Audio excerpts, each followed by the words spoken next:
Кітапты екі себеппен оқуға болады. Біріншісі кітапты ұнатқандықтан, екіншісі кітапты оқығаның туралы мақтану үшін. Ақмақтық пен бейсаналық ырымдарға берілу опасыздықтан да зиянды.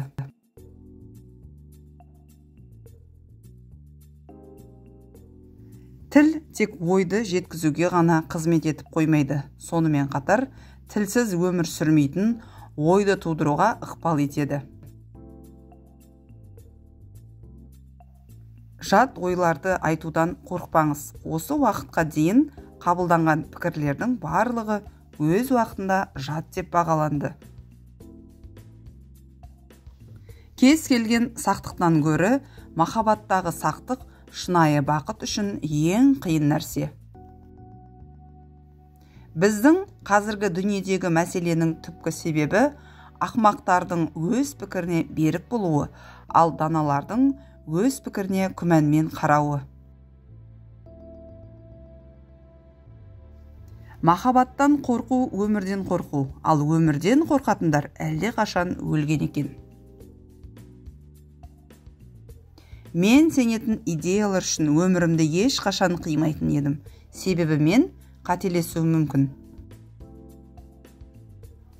Кез келген салада кейде сіз қатты сенетін нәрсеге күмәндану пайдалы. Адамның депрессияға жақындап жатқандығының бір белгісі адамның өз жұмысының өте маңызды екенін сезінуі. Қорқыныш сырдың басты көзі болса, қорқыныш та жабайылықтың негізгі көздерінің бірі. Қорқынышты жеңу даналықтың бастауы. Ғашық болудан оңай ештеңе жоқ. Ең қиыны сені жақсы көретін адамды табу. Біздің дүние мүлкіміз туралы үнемі алаңдаумыз біздің еркін және асыл өмір сүруімізге кедергі болатын ең үлкен күш. Ұжымдық қорқыныш үйір инстинктінің пайда болуына дем беріп, топтамаға кірмейтін адамдарға қарсы қатыгездікпен әрекет ету тенденциясын тудырады. Ешкім басқа адамдардың жасырын қасиеттерін әңгіме етпейді.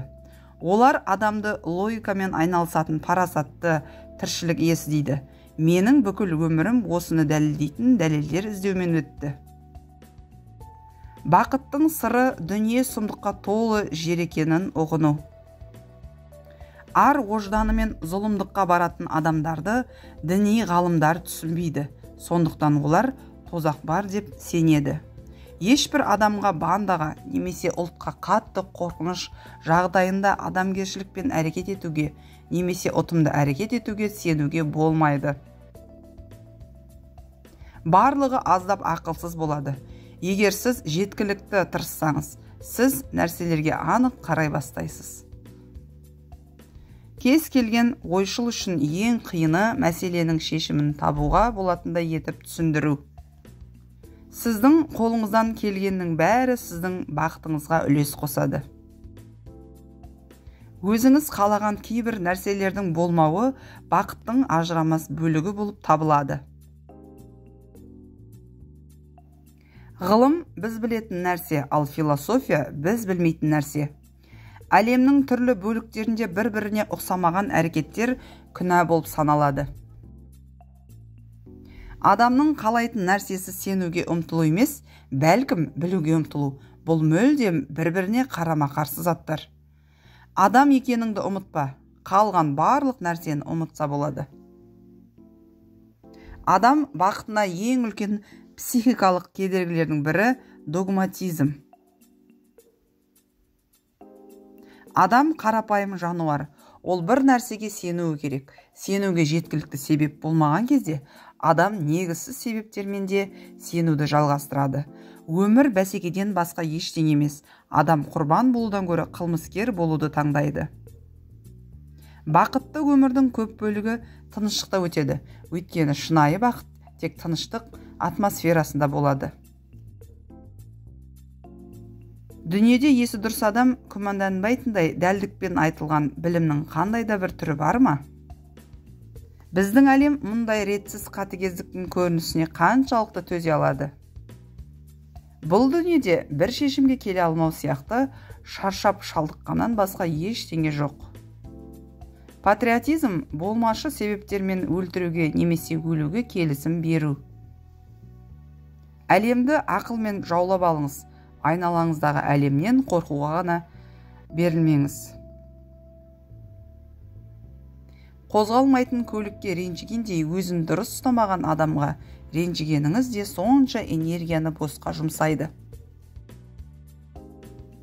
Жауапкершілікті сезіну жұмыста пайдалы, ал жеке қарым-қатынаста ол адамды қорлаумен бірдей. Олар адамдардың оларға шыдамағанынан емес, жақсы көргенін қалайды. Егер сіз математикаға дұрыс көзбен қарасаңыз, онда тек шындық емес, сонымен қатар ең жоғары сұлулық бар екенін көресіз. Біздің ең бір күшті тілегіміз ардақтау мен құрметке ие болу. Кімде-кім философ болғысы келсе, әлемнің бос сөздерден қорықпауды үйренуі керек. Бос уақытты ақылды істермен өткізу біздің өркениеттегі соңғы жетістіктердің бірі. Бүгінде мұндай дәрежеге жете алатындар көп емес. Ғылым білімге шектеу қою мүмкін, бірақ қиялды шектемеуі керек. Өзге адамдарды, өзге ұлт пен наным сенімдегі адамдарды жек көрмей, өзінше бақытты бола алатын адамдар аз. Тіпті барлық мамандардың пікірі бір жерден шықса да, сонда да олар қателесуі мүмкін. Өзіне сенген халықтан артық, өзгеге сенген халықтан қауіпсіз ештеңе жоқ. Ең нашар дәлелдер бұл екі жақта да жақсы дәлелдерсіз жасалған дәлелдер. Махаббат даналық, ал жек көру ақмақтық. Адамдар ақымақ емес, надан болып туылады. Білім жүйесі оларды ақымақ етеді. Көп деген адамдар ойланғаннан гөрі өлгенді артық көреді, және солай етеді. Біз көрмеген болашаққа алаңдауымыз керек. Адамзатқа көмектесетін жалғыз нәрсе бірлік. Сөз бостандығы үкімет өзін қауіпсіз сезінгенде ғана болады. Философия ерте кезден-ақ басқа білім саласына қарағанда орасан зор талаптар қойып, аз нәтижелерге қол жеткізді.